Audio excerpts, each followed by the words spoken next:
Bien-aimés en Jésus-Christ, salut et bienvenue à With Nous, notre communauté qui lit la Bible ensemble pour connaître les promesses qu'il y en a en Jésus-Christ, notre Seigneur, notre Sauveur et notre espérance. Nous continuons avec Actes chapitre 10. Le centenier Corneille, premier païen converti par le ministère de l'apôtre Pierre, le Saint-Esprit accordé à d'autres païens. Il y avait à Césarée un homme nommé Corneille, centenier dans la cohorte dite italienne. Cet homme était pieux et craignait Dieu avec toute sa maison. Il faisait beaucoup d'aumônes au peuple et priait Dieu continuellement. Vers la 9e heure du jour, il vit clairement dans une vision un ange de Dieu qui entra chez lui et qui lui dit « Corneille ». Les regards fixés sur lui et, saisi d'effroi, il répondit « Qu'est-ce que Seigneur ?» Et l'ange lui dit « Tes prières et tes honneurs sont montés devant Dieu, et il s'en est souvenu. Envoie maintenant tes hommes à Chobé et fais venir Simon, surnommé Pierre. Il est logé chez un certain Simon, Coroyer, dont la maison est près de la mer. Dès que l'ange qui lui avait parlé fut parti, Corneille appela 2 de ses serviteurs et un soldat pieux d'entre ceux qui étaient attachés à sa personne. Et après leur avoir tout raconté, il les envoya à Chopé. Le lendemain, comme il était en route et qu'il s'approchait de la ville, Pierre monta sur le toit vers la 6e heure pour prier. Il eut faim et il voulut manger. Pendant qu'on lui préparait à manger, il tomba en estance. Il vit le ciel ouvert et un objet semblable à une grande nappe attachée par les 4 coins, qui descendait et s'abaissait vers la terre, et où se trouvaient tous les quadrupèdes et les reptiles de la terre et les oiseaux du ciel.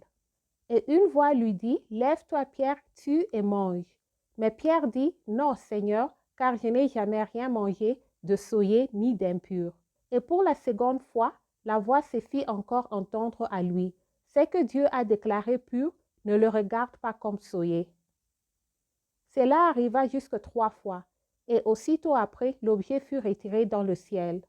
Tandis que Pierre ne savait en lui-même que penser du sens de la vision qu'il avait eue, voici les hommes envoyés par Corneille, s'étant informés dans la maison de Simon, se présentèrent à la porte et demandèrent à haute voix si, je tourne la page, c'était là que logeait Simon, surnommé Pierre.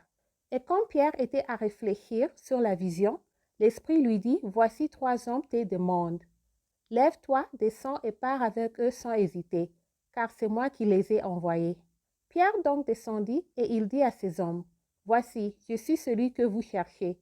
Quel est le motif qui vous amène? » Il répondit, « Corneille centenier, homme juste et craignant Dieu, et de qui toute la nation des Juifs rend un bon témoignage, a été divinement averti par un saint ange de te faire venir dans sa maison et d'entendre tes paroles. » Pierre donc les fit entrer et les logea.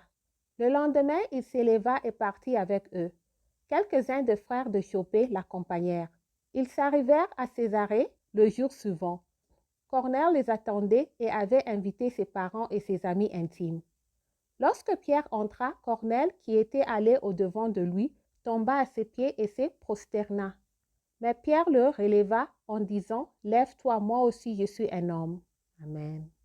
Et conversa avec lui, il entra et trouva beaucoup de personnes réunies. « Vous savez, leur dit-il, qui est défendu à un juif de se lier avec un étranger ou d'entrer chez lui. Mais Dieu m'a appris à ne regarder aucun homme comme souillé et impur.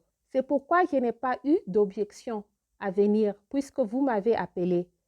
Je vous demande donc pour quel motif vous m'avez envoyé chercher. » Corneille dit, « Il y a 4 jours, à cette heure-ci, je priais dans ma maison à la 9e heure. Et voici un homme vêtu d'un habit éclatant se présenta devant moi et dit, « Corneille, ta prière a été exaucée et Dieu s'est souvenu de tes aumônes.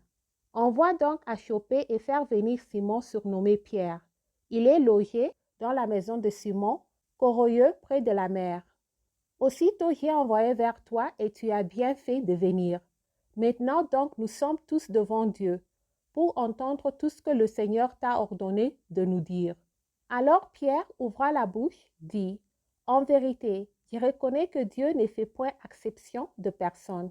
Mais quand toute nation, c'est lui qui le craint et qui pratique la justice lui est agréable. » Il a envoyé la parole aux fils d'Israël en leur annonçant la paix par Jésus-Christ, qui est le Seigneur de tous.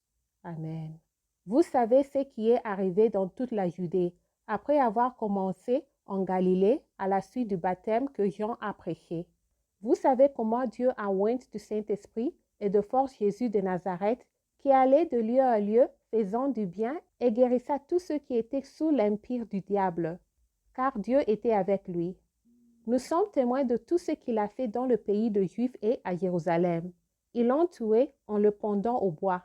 Dieu l'a ressuscité le 3e jour et il a permis qu'il apparût. Non à tout le peuple, mais aux témoins choisis d'avance par Dieu. Amen. À nous qui avons mangé et bu avec lui, après qu'il fut ressuscité de mort. Et Jésus nous a ordonné de prêcher au peuple et d'attester que c'est lui qui a été établi par Dieu juge des vivants et des morts. Amen. Tous les prophètes rendent de lui le témoignage que quiconque croit en lui reçoit par son nom le pardon de péché. Amen.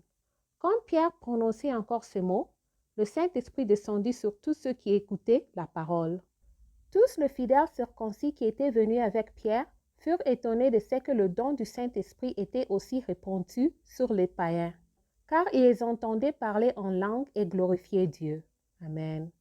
Alors Pierre dit, « Peut-on refuser l'eau du baptême à ceux qui ont reçu le Saint-Esprit aussi bien que nous ?»